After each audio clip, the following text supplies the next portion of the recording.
next thing for us to look at in relation to the internet and the World Wide Web is the concept of net neutrality. And net neutrality, you can read about it here on Wikipedia, is basically, and we will take a look at the text here in a second, but net neutrality is basically this idea that the internet should be neutral. We should keep it neutral, meaning that there shouldn't be tiered levels of service for different categories of payment from people providing content on the internet.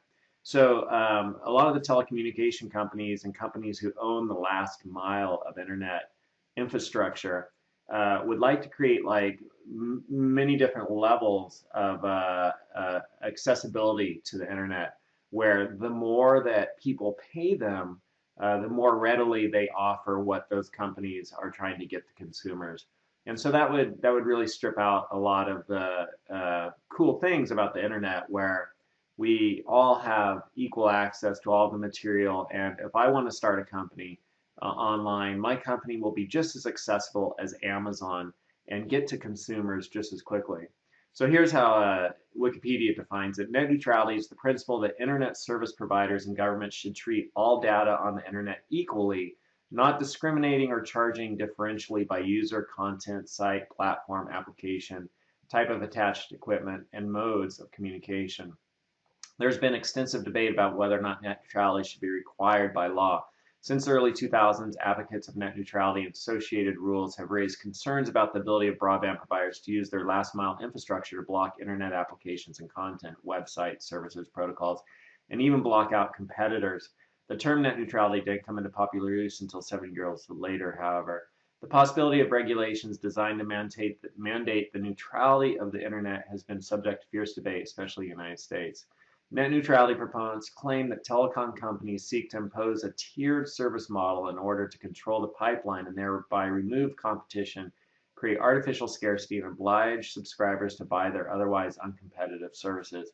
Many believe net neutrality to be primarily important as preservation of current freedoms. Vinton Cerf, considered the father of the internet and co-inventor of the internet protocol, as well as Tim Berners-Lee, creator of the web, and many others have spoken out in favor of net neutrality. So they want to keep the net neutral and not have like these tiered systems where, certain types of access gets, people who pay more can get to consumers. Yeah, so that's net neutrality. And there's articles here in the news at Google News about net neutrality. And GOP threatens net neutrality over Obamacare. And this issue is always in the news. Good news, we're not axing net neutrality.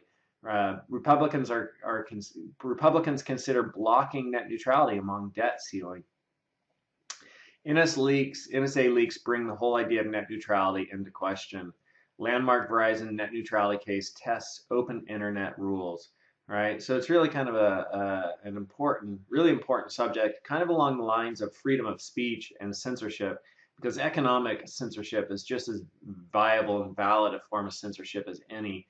If only those people with money can provide content to others, then all we're going to see is bull crap from corporations and moneyed interests, and we're not going to be able to as easily and readily access content that is obscure and from poorly funded sources. So net neutrality is extremely important, to be in favor of it so that the internet is an equal resource for all. And there's this website, savetheinternet.com, where they focus on internet issues. One of the big ones right now, right, being mass surveillance, right? But it gives you an idea of what's going on with net neutrality and mass surveillance. These people fight for that. And so you could kind of come in and get involved and sign up to sort of stay linked in to what is happening with net neutrality and other internet issues. Just going to take a look at some of these articles here for a moment. So here, this one's pretty interesting. GOP threatens net neutrality over Obamacare debt concessions. By involving the tech community in the healthcare and debate and debt war, Congress has gone too far. Amidst heated debate over the Affordable Health Care Act, commonly known as Obamacare, and in exchange for short-term funding to avoid a possible government shutdown, House Republicans have put together a proposal of demands, one of which includes a block on net neutrality. What does the national debt and healthcare have to do with net neutrality? Your guess is as good as mine, but curtailing internet freedom would have some negative implications. Net neutrality is the concept that the internet data and access is kept accessible or neutral and not subject to regulation and management by entities such as internet service providers. Those would be like the telecom companies. In 2010, the Federal Communications Commission established a set of guidelines over net neutrality that include transparency over fixed and wireless networks. In other words, ISPs and carriers must make available the ways they manage their networks, disclose their terms of service, and provide consumers with the information they need to know about how their broadband service works.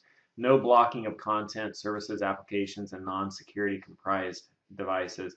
No discrimination against lawful network traffic, right?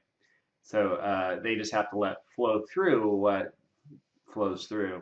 But the Republican Party, right, representing a lot of the moneyed interests, generally speaking, wants to block that because then they could start, saying the rich get more and the poor get screwed, and that's kind of what they're wanting to do because then they could suck more money out of the general public.